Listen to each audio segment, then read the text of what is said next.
My cousin had an affair with my sister's husband and thought a half-hearted apology at a family dinner would fix everything. The moment she opened her mouth, I lost it and said things no one expected. Right in front of everyone. Now my whole family is calling me the problem, but I won't stay silent for her lies. The evening sun painted the living room of my parents' house a warm, comforting hue as I sat cross-legged on the plush carpet, sipping tea. The aroma of my mom's apple pie wafted from the kitchen, mingling with the faint scent of my grandparents' old photographs. It was a typical Sunday gathering, filled with the gentle hum of laughter and stories of yesteryears. That is, until the doorbell chimed, piercing the tranquility with an unspoken tension. My mom rushed to the door, her eyes hopeful yet wary. She opened it to reveal a tear-stained Carla, her usually radiant smile buried beneath a storm of regret. Behind her, her parents, my aunt and uncle, hovered awkwardly, their eyes darting around the room as if searching for an escape hatch. My dad's jaw tightened, and my grandpa paused mid-sentence, his eyes narrowing. The air grew thick with a silence that seemed to suck the life out of the room. Carla took a tentative step inside, her voice quivering as she spoke. "I need to talk to you all," she announced, her gaze flitting from person to person. "It's important." My mom, ever the peacekeeper, gestured for her to sit, her face a mask of concern. "What's wrong, dear?" she asked, her voice a soft melody. Carla perched on the edge of the couch, her eyes avoiding mine. She took a deep, shuddering breath and began her confession, her words a jumble of apologies and justifications. I could feel my blood boiling, my hands curling into fists around the teacup. How dare she bring this into our sanctuary, tainting our family time with her deceit? "It was a mistake," she whimpered, her voice cracking. "It just happened." The room was a still life, everyone holding their breath, waiting for the other shoe to drop. And when it did, it landed with the force of a sledgehammer. My aunt, her cheeks red with embarrassment, took over the narrative, explaining that Carla had had a one-night stand with my sister's husband. The words hung in the air, heavy and unwelcome, casting a shadow over the room that the setting sun couldn't dispel.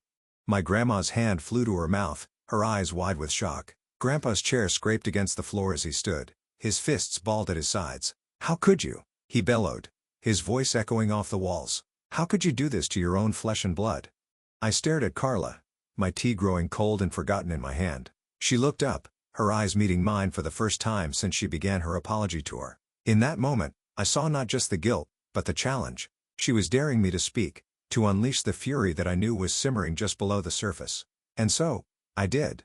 "What exactly was the mistake, Carla?" I asked, my voice steady and sharp as a blade. "Was it the dress you chose? The whispers in the dark? Or the fact that you had to climb into bed with someone else's husband to feel alive?" Her parents shifted uncomfortably, her mother's eyes brimming with tears as she placed a comforting hand on Carla's shoulder. But I wasn't done. "You didn't just make a mistake," I said, standing up to face her. "You made a choice. You knew what you were doing was wrong, and you did it anyway." Carla's lip quivered, but she held my gaze, her eyes shimmering with unshed tears. "I didn't mean for it to happen," she insisted, her voice a feeble whisper. "But you meant for it to keep happening," I shot back. "You meant for it to go on until someone found out. Until it hurt someone else. That's not a mistake, Carla. That's selfishness. That's betrayal."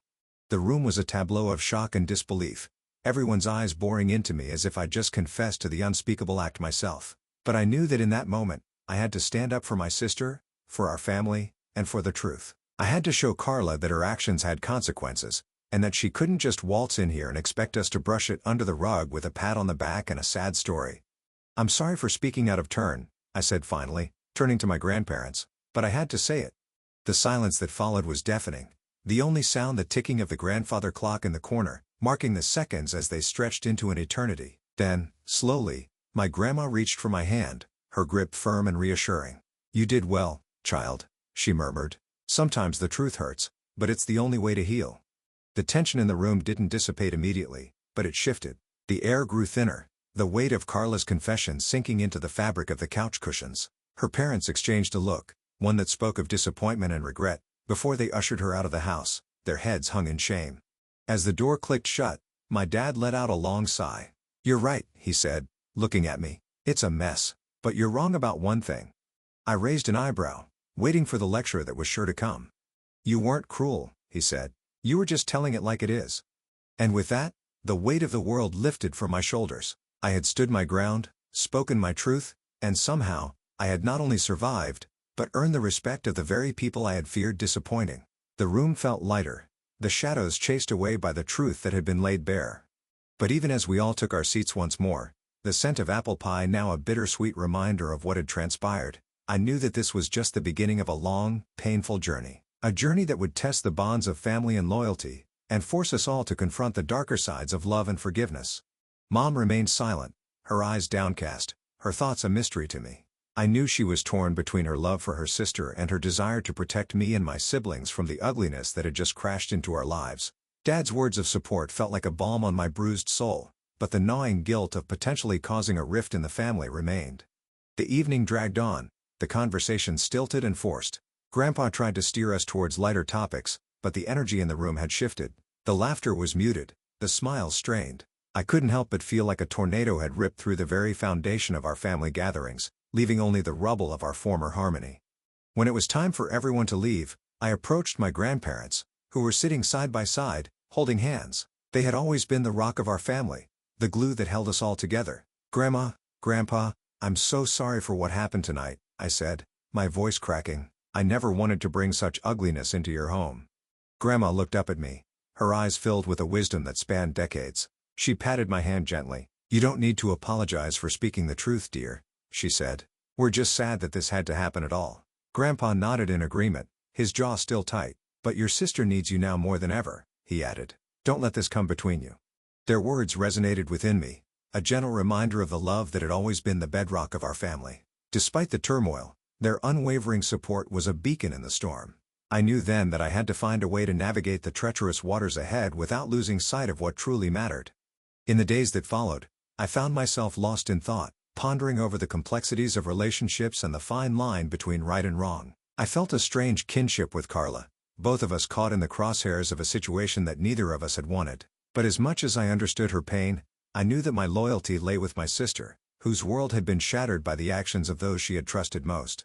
And so, I waited for the dust to settle, for the time when the air would be clear enough for the real healing to begin. Until then, I held my sister close, offering her the sanctuary she needed in the wake of the betrayal. I knew that the road ahead was long and fraught with challenges, but as long as we had each other, we could face them together. With every passing day, the anger grew a little less potent, the pain a little more distant, and amidst the ruins of what had been, I saw the first tender shoots of forgiveness beginning to sprout.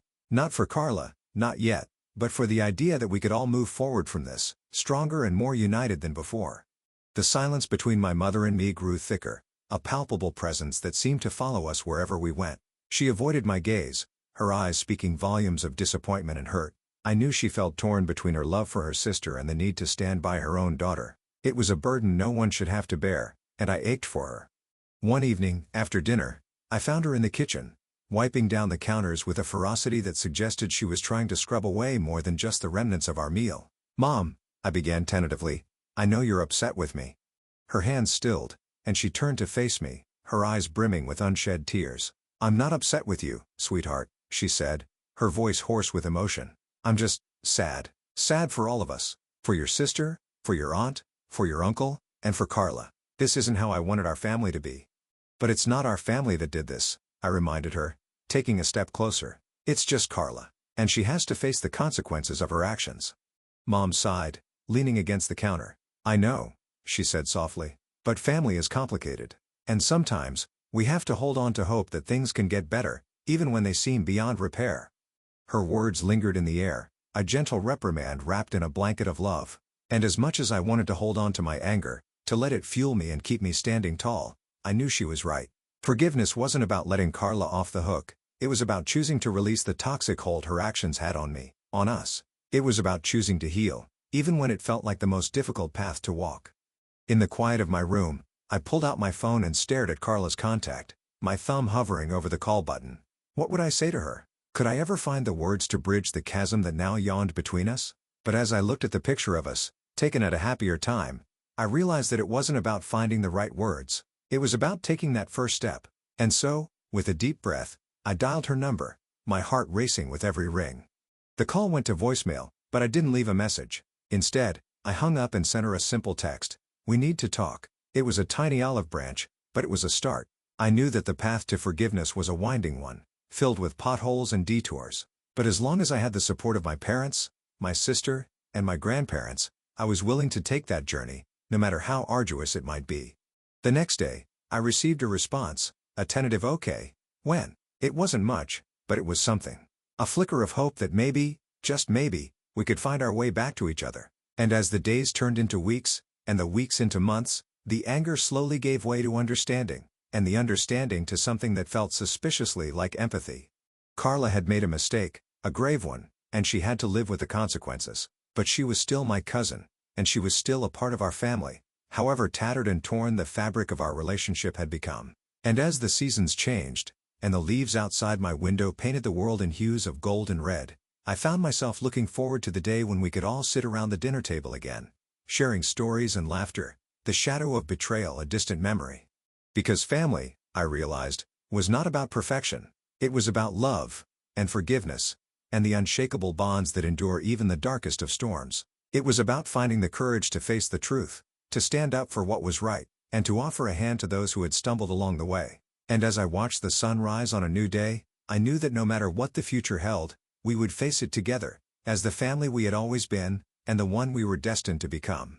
The news of Carla's pregnancy hit us like a ton of bricks. The whispers grew louder, the glances more accusatory. The question of the child's paternity hung in the air, thick and suffocating. My sister was a wreck, her world shattered into a million pieces. She couldn't bear the thought of her husband's betrayal resulting in a life that would forever be a reminder of his deceit. And yet, amidst the anger and the pain, there was a child to consider, a tiny, innocent soul caught in the crossfire of adult mistakes. The debate was tumultuous, a whirlwind of accusations and recriminations. My sister's rage was a living, breathing entity, consuming all who dared to speak of the child without condemning its very existence. Carla's desperation was palpable, her eyes pleading for a scrap of compassion as she clutched her swollen belly. The tension in the air was so thick you could almost taste it, a bitter cocktail of regret and fear. Our family gathered once more, this time in a somber hush, the laughter of past gatherings a distant memory. We sat around the dining table, the very same one where countless holiday feasts had been shared, where we had celebrated births and mourned deaths. Now it was the battleground for a war of words, a fight for the future of an unborn child. My grandpa's face was etched with lines of sorrow, his usual jovial demeanor replaced by a solemn resolve. He spoke first, his voice a gentle command that demanded our attention. "We are not here to cast judgment," he began, his gaze sweeping over each of us. "We are here to find a path forward. A child is a blessing, no matter the circumstances of its conception. It is not for us to decide its fate." His words were a salve, a reminder of the love that had bound us all together through the years. Mom and Aunt Karen looked at each other, their expressions a silent conversation of grief and resignation. "We need to think about what's best for everyone," Aunt Karen said finally, her voice cracking. "For the baby, for your sister, for all of us." Dad nodded, his eyes on my sister. "What do you want to do?" he asked her gently. "We're here for you, no matter what." Her response was a wrenching sob, her shoulders shaking as she buried her face in her hands. "I don't know," she whispered. "I just don't know." The room was still, the only sound the muffled cry of my sister's heartache. And in that moment, as we sat in the quiet, I knew that we had reached a crossroads. We could choose to let anger and bitterness divide us, or we could come together, to support her in the most difficult decision of her life. The weeks that followed were a blur of tears and heated discussions, of late-night phone calls and whispered confessions. The reality of the situation grew more complex with each passing day, the stakes higher than any of us could have imagined. And through it all, I held on to my sister, offering her the strength she needed to navigate the minefield of her emotions. Carla's parents were torn, caught between their love for their daughter and their grief for their own shattered family. They offered to support her, no matter her choice, but the weight of their disappointment was evident in their furrowed brows and tightened lips. My own parents walked a delicate line, balancing their anger at the betrayal with their love for their grandchild-to-be. As the due date approached, the tension grew so intense it was almost tangible. The future was a question mark, a looming specter that cast a pall over every gathering, every conversation. And yet, amidst the chaos, there were moments of quiet beauty, moments where the baby kicked and my sister would laugh through her tears, moments where we would all sit in the nursery, painting the walls a soft shade of blue, hoping beyond hope that this new life could be the bridge that mended our broken hearts. Then, the unthinkable happened. The paternity test results arrived, and in a twist none of us had anticipated, it was revealed that the child was not a product of the affair. The room where we had gathered to receive the news spun, the floor seemingly dropping out from beneath us. Carla's sobs grew louder, her face a mask of relief and horror as she realized the magnitude of her actions. The accusations, The pain, the division, all of it had been for naught. The revelation unraveled the tightly wound ball of deceit, sending threads of secrets and accusations flying through the air. It was like watching a house of cards collapse, each one revealing another lie, another betrayal. The man my sister had married was not who we thought he was. His own infidelities had been the catalyst for the affair, and Carla had been a willing participant in his web of deceit. But now, the truth laid bare. The question of what to do next was more complicated than ever. The baby, a tiny unblemished creature, was born into a family torn apart by scandal, yet bound by a love that defied logic. We all took turns holding him, our hearts aching with the weight of our collective guilt. How could we have allowed this to happen? How could we have been so blind to the rot that had been festering beneath the surface? The months that followed were a tapestry of emotions, a complex dance of anger and love, of forgiveness and doubt. We learned the hard way that life wasn't always black and white, that sometimes the line between right and wrong was as murky as the waters of a moonlit lake. And as we watched the baby grow, we realized that in the end, it wasn't about who had sinned the most, but rather, who was willing to stand up and be the better person. Carla moved out of her parents' house, her relationship with them strained to the breaking point. She took a job at the local diner, working long hours to support her son, who she named Ethan. The first time she brought him to a family gathering, it was like a bomb had gone off. The room was tense, the silence a heavy cloak that threatened to smother us all. But as Ethan grew, something remarkable began to happen. He became the glue that held us together, the reason we swallowed our pride and bit our tongues. For my sister's sake, and for the sake of the child she had brought into this world, we learned to coexist, to find moments of peace in the eye of the storm. The baby shower was a tentative affair, a testament to the fragility of our newfound unity. The air was thick with forced smiles and awkward small talk, but as my sister took her seat, her eyes red-rimmed but determined, we all knew that this was a new beginning. We had a choice to make, to let the past define us or to forge ahead into a future filled with the potential for healing. And so, we did. Slowly, painfully, we took the first steps toward reconciliation. We held Ethan, and we saw not the betrayal of a husband or the mistake of a cousin, but the innocent face of a child who deserved nothing but love. We watched him crawl, then walk, then run, his laughter echoing through the house that had once held only whispers of anger. The scars remained, of course, a testament to the turmoil that had shaken us to our core. But as we grew, so did our capacity for understanding, for empathy. We learned that forgiveness wasn't a single act, but a daily choice, a commitment to move forward, to not let the shadows of the past cast a pall over the promise of tomorrow. And so, we did. We chose love. We chose family. We chose to rebuild, one brick at a time, the foundation that had been shaken to its very core. And in doing so, we discovered that even in the darkest of moments, there is always room for light. But the road to reconciliation was not an easy one. My grandparents, especially, struggled with the revelation. They had been raised in a world where loyalty and duty were paramount, where the sanctity of marriage was never to be questioned. To them, Carla's actions were not just a betrayal of her cousin, but a betrayal of the very fabric of our family's values. They had seen enough heartache in their lives and had hoped that their grandchildren would be spared such pain. The conversations that followed were fraught with tension, a dance of generations trying to find a common rhythm. My grandpa's eyes held a sadness that went beyond words, a silent plea for understanding that seemed lost in translation. Grandma's lips were tight with hurt, her usual warm embraces now tentative and restrained. They had hoped to pass down a legacy of unconditional love, only to watch it be tested in the most profound way. Mom and Aunt Karen, too, were caught in the crossfire, torn between the love for their children and the need to uphold the family's honor. They spoke in hushed tones, their eyes reflecting the turmoil within, trying to find a way to bridge the gap that had opened between us. And as we gathered around the dinner table, the silence was a stark reminder of the chasm that had formed. But as Ethan grew, so did our collective resolve to mend the fractures. We found that love is not a finite resource, that it could expand to encompass even those who had hurt us the most. We watched as Carla took responsibility for her actions, her eyes reflecting a maturity and remorse that we hadn't seen before. We saw her struggle, her every step a testament to the power of redemption. And we saw my sister, her heart still raw, but her arms open to the child who had come into her life in the most unexpected way. The first time Grandpa held Ethan, his face softened, the lines of disappointment giving way to the gentle curves of love. And as he rocked him, whispering sweet nothings into his ear, I knew that we were on the right path. The generational gap that had once felt insurmountable now seemed like nothing more than a crack in the pavement, easily stepped over as we moved towards a new horizon. Slowly, the walls of anger and resentment began to crumble, replaced by a tentative understanding. We gathered for holidays, the air no longer charged with accusations but with the sweet aroma of forgiveness. We watched as Ethan grew into a curious, loving boy, oblivious to the drama of his origins. And in his eyes, we found a reflection of our own capacity to forgive, to love without condition.